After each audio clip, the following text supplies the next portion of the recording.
back to my channel, and in today's video we are going to do my review of the 2024 Elimination Chamber that just took place in Perth, Australia yesterday. So if that interests you or you want to learn a little bit more about wrestling, continue watching the video. So for my review today, y'all, I'm going to go in order on how the matches aired. So the first match that we saw of the night was the Women's Elimination Chamber, y'all. And to remind you, in the Women's Elimination Chamber, it was Naomi, Becky Lynch, Raquel Rodriguez, Liv Morgan, Bianca Belair, and Tiffany Stratton. And whoever is the winner of this Women's Elimination Chamber, they go on to face Rhea Ripley at WrestleMania 40. So y'all, I did not hate the Women's Elimination Chamber. Was it my favorite of the night? No, it was not. But I think it was still good. I think the whole Elimination Chamber in all was good, y'all. I would give it a solid like 7 out of 10. I was really intrigued in the whole Elimination Chamber, but just to focus on the women's, it was actually pretty good. It wasn't bad. Did I think it could have been better a little bit? Yeah, maybe. I might be judging it too hard, y'all, but it wasn't too bad. Now, when it first came on, the first two competitors that we had were Becky Lynch and Naomi. They started off the Elimination Chamber, and it was good at first, and then I got a little bored, y'all. I honestly got bored. And I liked the back and forth that they were doing. They were like, it's like they knew each other so well, because I think they've wrestled each other a couple of times before in the past, and they just knew each other. So they were doing each other like the same moves each other were doing, and they were trying to get pinfalls on each other. So it was kind of interesting, but I just started to get bored. I don't know why. I was bored. But then Miss Tiffany Stratton, y'all.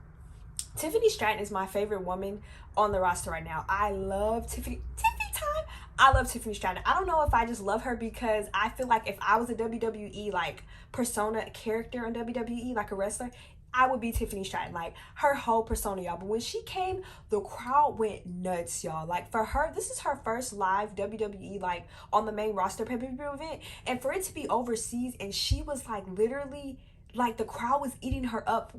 It was amazing. Like, it was so great. And then it just showed her so powerful. Like, they don't call her Buff Barbie for nothing, y'all. She lifted she lifted Naomi and Becky Lynch on her shoulders, y'all, and she was walking. I said, Buff Barbie, who? She did, to me, the best in the match. I feel like she was the star of the match. Like, it literally picked up when she came out.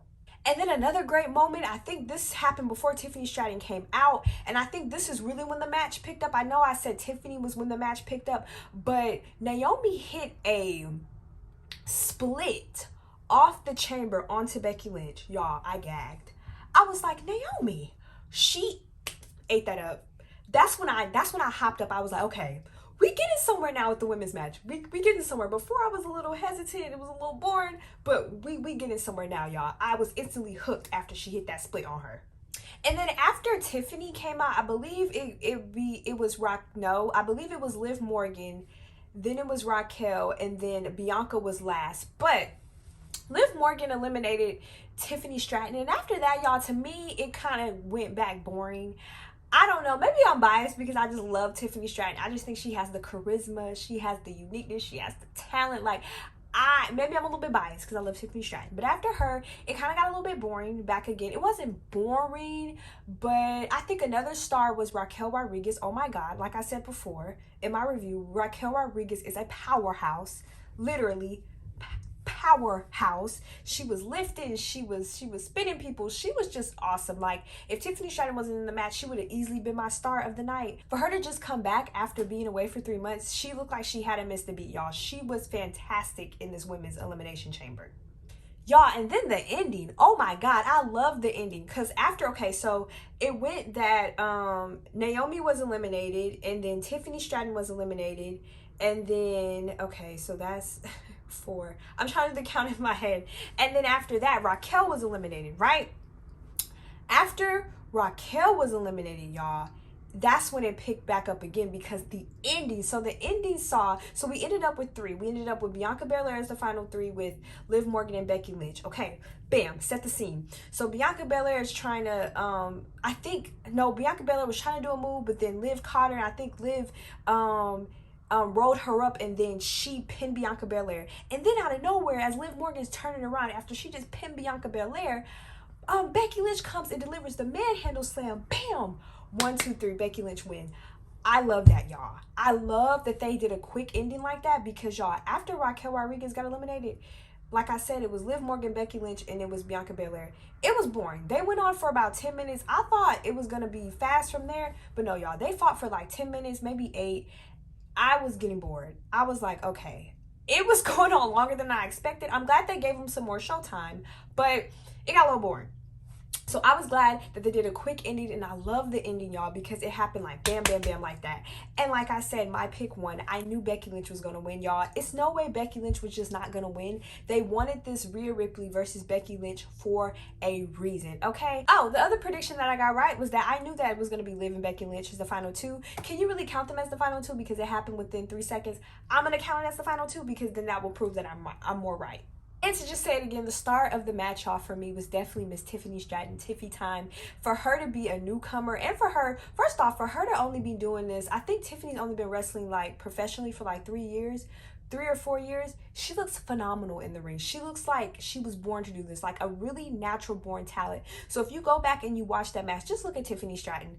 To me, she was the star of the match. I hated when she got eliminated, but yeah. So since Becky Lynch won, she will now face Rhea Ripley at WrestleMania. Do I think that Becky Lynch will win? Probably, y'all. I don't know. I slick want Rhea Ripley to win at WrestleMania. I don't know. So the next match that we saw was the Undisputed Tag Team match between New Catch Republic, which is Tyler Bate and Pete Dunne versus the Judgment Day, Finn Balor and Damian Priest. Overall, y'all, I had predicted that this was going to be the match of the night, that it was going to be exciting and all of that. And it was. To me, it was not the match of the night. So I was wrong on that prediction, but it was a good match. I found myself going back to it because I was doing something. I was not really focused on the match all the way, so maybe it really wasn't the match, but I was doing stuff, but I kept finding myself trying to glance up and really watch it. So it was entertaining. I did also get right that somebody in Judgment Day was going to interfere because Dominic, he interfered, but he got thrown out, which was the highlight of the match to me when the ref finally threw his butt out, almost cussed, finally threw him out because he was getting on my nerves, y'all, because just when they was about to pick up, he would go and do something and throw the whole match off. So I'm glad that he got thrown out. I love Tyler Bate and Pete Dunne's I love their new name, New Catch Republic, but I stopped loving it when Corey Graves on announcement said it sounded like a store that his wife shops at. And I couldn't get over that. Now every time I say New Catch Republic, it sounds like Banana Republic or something like that. But I love the name, and I love that their new theme song, and I love that they debuted it there because it kind of fits them. It fits like that British strong style, like the name and even the song is kind of have that British strong style type of style. So I really like that. But I was right. I knew Judgment Day was going to retain. I just knew I didn't see New Catch Republic beating them because I feel like a strong part of me, y'all, feels like that either DIY and now I feel like The Miz and R-Truth might take the championships away from the Judgment Day. Is New Catch Republic great? Yes, they are. They're a great team, y'all. But I still feel like DIY or The Miz and R-Truth, Awesome Truth, will take the tag titles away from them. Now, my star of the match was Tyler Bate, y'all. I freaking love Tyler Bate. I'm so glad he came off of NXT because he was on NXT for like 20 years. I'm glad he finally came off NXT and he's proven to everybody that he's a star, y'all. This boy, like I said in the last video, for his stature, for him to be able to lift Damian Priest up, who's about 6'3", like 100 and something, maybe 200 to maybe 220 pounds, put him on his shoulders and spin him, and he spun him for like a good 20-30 seconds, y'all. And then he just gets right back up and is doing kicks. I'm like, dude, ain't you supposed to be dizzy? So he was definitely my star of the night. Every time it was a big moment or I was going, it was because Tyler Bate. I think he's a freaking star. I think he's a world champion in the future. I just see him going so many places, y'all. I cannot wait for his future, but he definitely was the star of the match. The next match that we saw was the Men's Elimination Chamber. And y'all, I freaking loved the Men's Elimination Chamber.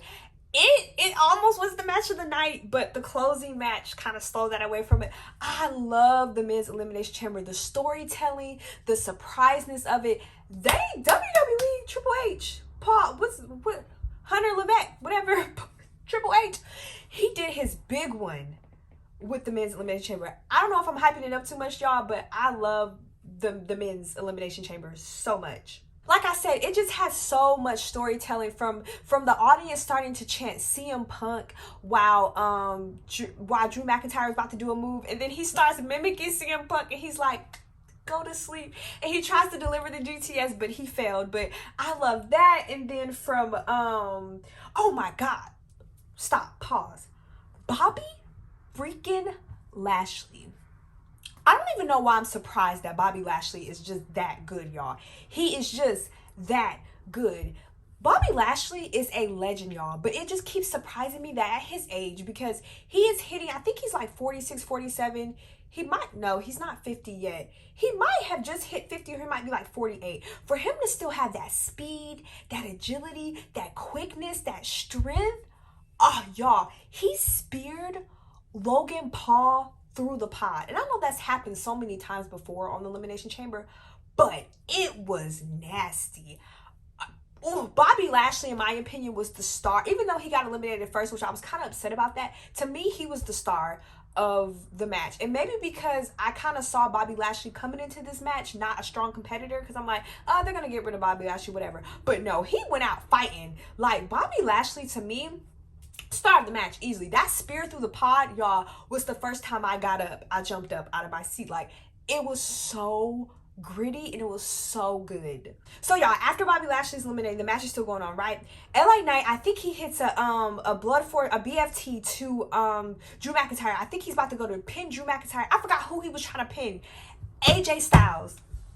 AJ Styles comes out, y'all. So as Bobby Lashley's leaving out, because he just got eliminated, the cage is still open. LA Knight is pinning somebody. Out of nowhere, you see a chair. Bam. It's AJ Styles. AJ Styles, he comes out and he gives LA Knight the business. Like, he was standing on business with LA Knight. And then it dawned on me, of course he would come get his revenge back on LA Knight, because LA Knight kind of cost him his spot in the Elimination Chamber, because he distracted the ref or whatever, and it was then Drew McIntyre hit the Claymore on AJ Styles, and that's how Drew McIntyre qualified for Elimination Chamber. So it's like he kind of got one back on LA Knight. But y'all, it was just a shock, because I'm like, where did AJ Styles come from? Where did you come from? Yo, I was so mad. Like, watching this match, and I know that's when I love WWE matches the most. When you watch them, you get angry. Like, I'm just angry at the whole match, because I'm like, y'all, where did AJ Styles come from? And it was just like, oh, it was so frustrating. So then the match continues to go, and it goes and goes. And then the last three, which was by my surprise, because I predicted he was going to get eliminated first, was Logan Paul, Randy Orton, and Drew McIntyre. Y'all, this is when the frustrations kept coming. So, Logan Paul is trying to do some type of move. Randy Orton comes in and does a great RKO, by the way. It's like he flew. This is the first RKO I've ever seen Randy Orton come from out of the picture. He wasn't even in the picture, y'all. It was literally just Logan Paul on the screen. And it was Drew McIntyre. And like, Randy Orton just floated in and RKO'd him. It was great. It was like the first of its kind. So then Logan Paul's eliminated. So then Drew McIntyre, it's down to Drew McIntyre, and it's down to Randy Orton. They're going back and forth. It's a great going back and forth. Drew McIntyre is pretty much dominating him, because I don't know if this was fake or for real, but Randy Orton got injured. It looked pretty real. He did like a DDT outside of the ring on, I think it was Kevin Owens, and he hit his back really hard. So for the rest of the match, y'all, he was holding his back. So Drew McIntyre, the Scottish warrior he is, was targeting his back, and his back was just hurting the whole entire time. So Randy Orton's trying to climb his way up to Drew McIntyre. He's trying to fake like he's hurt, and then out of nowhere he hits an RKO on Drew McIntyre. I'm like, ah! I get up, I'm screaming, because I'm like, where did that come from? Like, I really thought that Randy Orton was hurt. Then out of nowhere, Logan Paul hits. I think I just spit. If y'all saw spit, just ignore it. Logan Paul hits Randy Orton with the brass knuckles. Y'all, I was in shambles again. I was like, what? I was like, y'all, I literally said, why, Logan? Why? I was screaming, y'all. If he hadn't hit Randy Orton with the brass knuckles, Randy Orton would have won, y'all, because he did that RKO or Drew McIntyre so clean. He would have won, y'all. He would have won. Oh my God. But then again, y'all, it was beautiful storytelling, so I cannot lie, because they're about to set up a feud, I feel like now, between Logan Paul and Randy Orton, which I think is going to be a great feud, by the way, because Logan Paul is really good on the mic and Randy Orton is really good on the mic, so I know we'll have some good promos between them, and then we'll have some good matches, because I feel like they can match each other's energy in the ring, y'all. But still, my dreams were shattered. I knew for sure even though I predicted Drew McIntyre was going to win and he won, I was just like, oh, is it a small chance Randy Orton might actually get to that 17th world title? Is it a chance he's going to beat Seth freaking Rollins? No. Those dreams were crushed by Logan Paul. But y'all, it was just beautiful. And I think that's the common thing between the women's elimination chamber and the men's elimination chamber. They had great endings, y'all. Like, both of the endings were great. But this men's elimination chamber, it had me in shambles like the whole entire time. And the star of the night to me was Bobby Lashley. Even though he got eliminated first, I think Bobby Lashley was the star of the night. That spear through the pod, y'all, and then the way he just dominated everybody.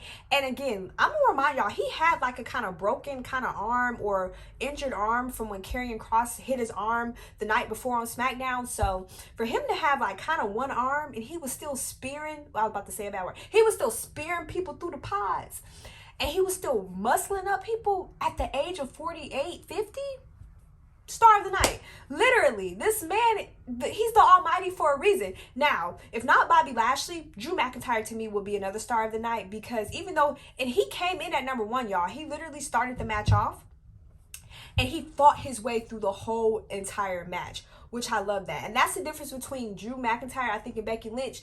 In the women's elimination chamber, she started off first, but she kind of got beat up the whole entire time. And I love Becky Lynch, y'all, but she kind of got beat up the whole entire time, and then she came out winning. Like, but Drew McIntyre, he kind of like fought through the whole entire match, and he ended up winning. So he would be another star of the match. But to me, it's the almighty Bobby Lashley. Like, come on. And then my predictions were right, y'all, because Drew McIntyre did win, and I predicted that the final 2 would be Randy Orton and it would be Drew McIntyre. So the last match that we had was, to me, the match of the night. It was Rhea Ripley versus Nia Jax. And y'all, this match, if you don't watch any other match on this elimination chamber, please do yourself a favor and watch this closing match. It was fantastic.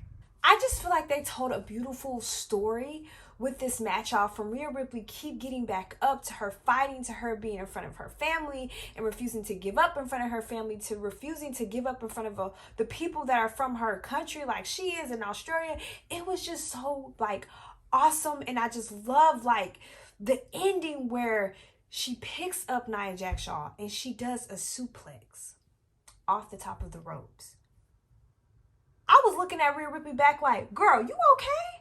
I swear to God, I saw her back bend. I thought her back broke. I was like, Rhea. And then she hits the freaking bloody riptide to close it out, and she pins Nia Jax. And I was like, this woman is freaking amazing, y'all. This match, it was just too good.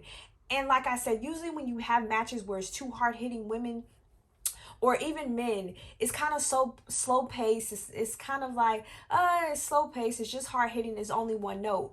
But this was more than one note, y'all. It was quick. It was fast paced. Nia Jax showed that she could be fast, and she could be quick, and she could be witty, and she could be menacing. And then it showed Rhea Ripley in a different light, because she's supposed to be a heel, but she's also fast paced, quick, and menacing. It was just a great match. WWE, fantastic job. But I do got beef with Nia Jax, because why would you rub your butt in that girl's face like that? Y'all, if I was Rhea Ripley, it would have been on my soul. Like, we would have been fighting. Don't you put your butt in her face in front of her family? Like, Nia, please. And I just feel like, again, y'all, this match, it was just a tale of showing Rhea Ripley and how strong and dominant she is. And no matter how hard you knock her down, she's going to get back up. That's why I feel like this match between Rhea Ripley and Becky Lynch at WrestleMania 40 is going to be great, because it kind of shows them in similar lights, y'all, because Becky Lynch is the man. Like, she refuses to give up even when she's fighting. Like, she gets hit, she gets knocked down, the man is going to continue to rise and get up and fight. And that's how they just portrayed Rhea Ripley. So I just think this match at WrestleMania 40 is going to be so iconic. It's going to be definitely one for the books. And the last thing I'm going to talk about is kind of out of order, but it was going to be the Grayson Waller effect. with my Aussie impersonation. I thought the Grayson Waller effect with Cody Rhodes and Seth Rollins, it was okay. It was meh. I feel like we could have got that on a random episode of Raw and SmackDown, but I get it. Grayson Waller's from Australia. They wanted to have him do his show in Australia, so I definitely get it, y'all. I get it 100%. Now, what we got out of the Grayson Waller is we're definitely, out of the Grayson Waller effect, we are definitely going to get a match of Cody Rhodes versus The Rock. And I am here for it, y'all. Because Cody Rhodes called out that man. He said, the last time I saw you, you smacked me. So now I got to get you back, okay? So we are going to get a fight between Cody Rhodes and The Rock, y'all. I don't know when we going to get it, but when we get it, it is going to be iconic. But the only thing I didn't understand about the Grayson Waller effect, though, is I thought that The Rock and Roman were going to come out, because the way they were like scheming it up was that, you know, they got Paul Heyman to grab Grayson Waller and take him to the back. And I thought that was them telling them, we're going to make an appearance on your show. We're going to come knock the whole show and do it. But they didn't. So I thought that was a little weird. And then, now that I get back to it, Grayson Waller, Austin Theory needs to shoot Grayson Waller a 1. Like, they need to go. Because Grayson Waller, you sat there and watched your friend get beat up. Grayson Waller sat there and watched Cody Rhodes and Seth Rollins beat up Austin Theory. He didn't even try to help him. I was like, that's supposed to be your friend. Like, what? But you know what? I don't blame Grayson Waller, because I'm scared of Cody Rhodes and Seth Rollins too. If they was beating up my friend, I would tell my friend, hey, hang in there. I'm going to pick you up afterwards.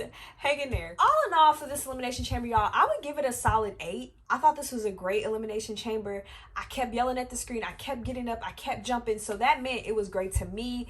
I love the women's. My top match of the night, again, I'm going to say it again, was Rhea Ripley versus Nia Jax. I thought that was a great match. Second match, if you don't want to watch that one, or you just want to watch 2 matches out of the whole, really watch the whole thing, because it was an 8 out of 10. But the men's one, oh my God, it was so brilliant. The story, just all the storylines that we're about to get out of all these out of everything that happened in the men's was just great.